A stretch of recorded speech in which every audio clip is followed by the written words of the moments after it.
Hello friends, आज हम जूठन का फुल समरी करेंगे। जूठन ओम प्रकाश वाल्मीकि के द्वारा लिखी गई है। हिंदी में दलित आंदोलन से जुड़े महत्वपूर्ण रचनाकार ओम प्रकाश वाल्मीकि का जन्म 30 जून सन 1950 को बरला, मुजफ्फरनगर, उत्तर प्रदेश में हुआ। इनकी माता का नाम मुकुंदी देवी और पिता का नाम छोटन लाल था। इन्होंने अपनी प्रारंभिक शिक्षा मास्टर सेवक राम मसीही के बिना कमरे तथा टाट चटाई वाले स्कूल से प्राप्त की। इन्होंने 11वीं की परीक्षा बरला इंटर कॉलेज बरला से उत्तीर्ण की, लेकिन 12वीं की परीक्षा में अनुत्तीर्ण हो गए। इस कारण बरला कॉलेज छोड़कर डीएवी इंटर कॉलेज देहरादून में दाखिला लिया। इसके बाद कई वर्षों तक इनकी पढ़ाई बाधित भी रही। इन्होंने सन 1922 में हेमवंती नंदन बहुगुणा गढ़वाल श्रीनगर विश्वविद्यालय से हिंदी में एमए किया।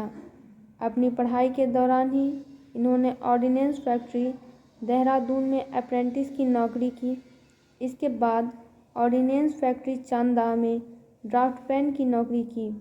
ये भारत सरकार के रक्षा मंत्रालय के उत्पादन विभाग के अधीन ऑर्डिनेंस फैक्ट्री की ऑटो इलेक्ट्रॉनिक्स फैक्ट्री देहरादून में अधिकारी के रूप में भी कार्यरत है।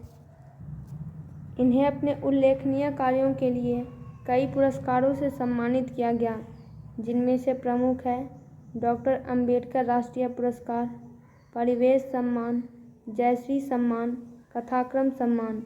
इन्होंने महाराष्ट्र में मेघदूत नामक नाट्य संस्था स्थापित की और इस संस्था के माध्यम से अनेक नाटकों में अभिनय के साथ साथ मंच निर्देशन भी किया। ओम प्रकाश वाल्मीकि हिंदी में दलित आंदोलन से जुड़े महत्वपूर्ण रचनाकार हैं। ओम प्रकाश वाल्मीकि जब बालक थे, उनके स्कूल में हेडमास्टर कलीराम उनसे पढ़ने के बजाय झाड़ू दिलवाते थे। नाम भी इस तरह से हेडमास्टर पूछता था कि कोई बाघ गरज रहा हो। वह लेखक से सारा दिन झाड़ू दिलवाता है। 2 दिन तक झाड़ू दिलवाने के बाद तीसरे दिन उसके पिता देख लेते हैं। लड़का फफक कर रो पड़ता है और पिता से सारी बात बताता है। पिताजी मास्टर पर गुस्साते हैं।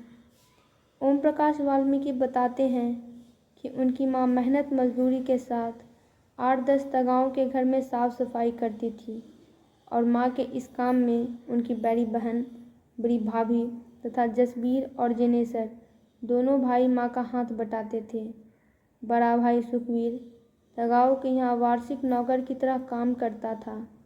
इन सब कामों के बदले मिलता था 2 जानवर। पीछे फसल तैयार होने के समय 5 सेर अनाज और दोपहर के समय एक बची कुची रोटी, जो रोटी खास तौर पर चूहड़ों को देने के लिए आटे भूसी मिलाकर बनाई जाती थी। कभी कभी जूठन भी बैंगन की कटोरे में डाल दी जाती थी। दिन रात मर खप कर भी हमारे पसीने की कीमत मात्र जूठन।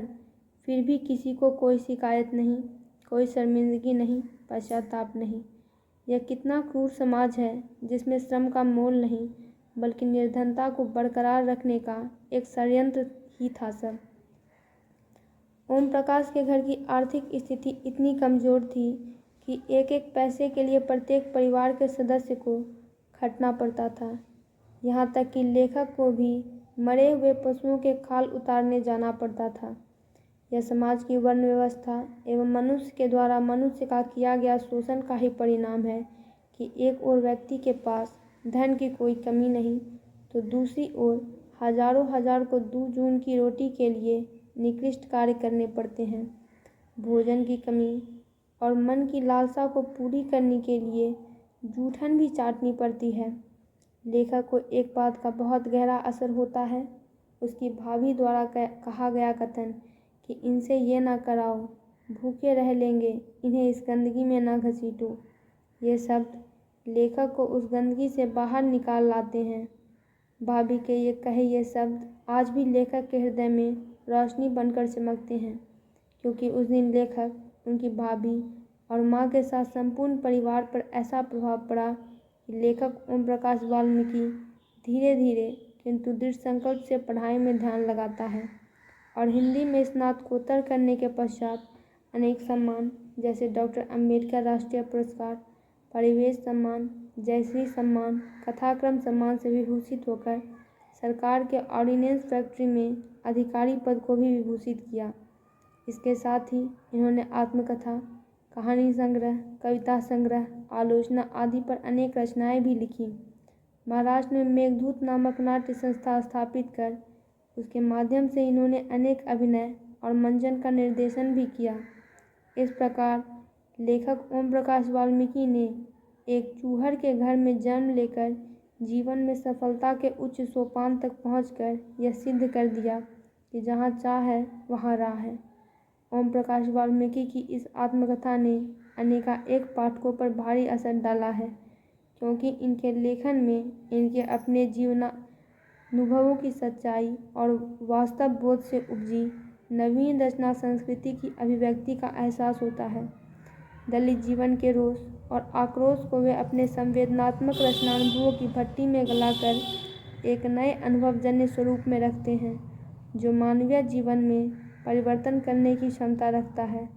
गाढ़ी संवेदना और मर्मस्पर्शिता के कारण उपयुक्त आत्मकथा पढ़ने पर मन पर गहरा प्रभावकारी असर होता है। तो दोस्तों, जूठन का फुल समरी कंप्लीट हुआ। इससे रिलेटेड वीडियोस के लिए चैनल को सब्सक्राइब करें और वीडियो को लाइक और शेयर करें।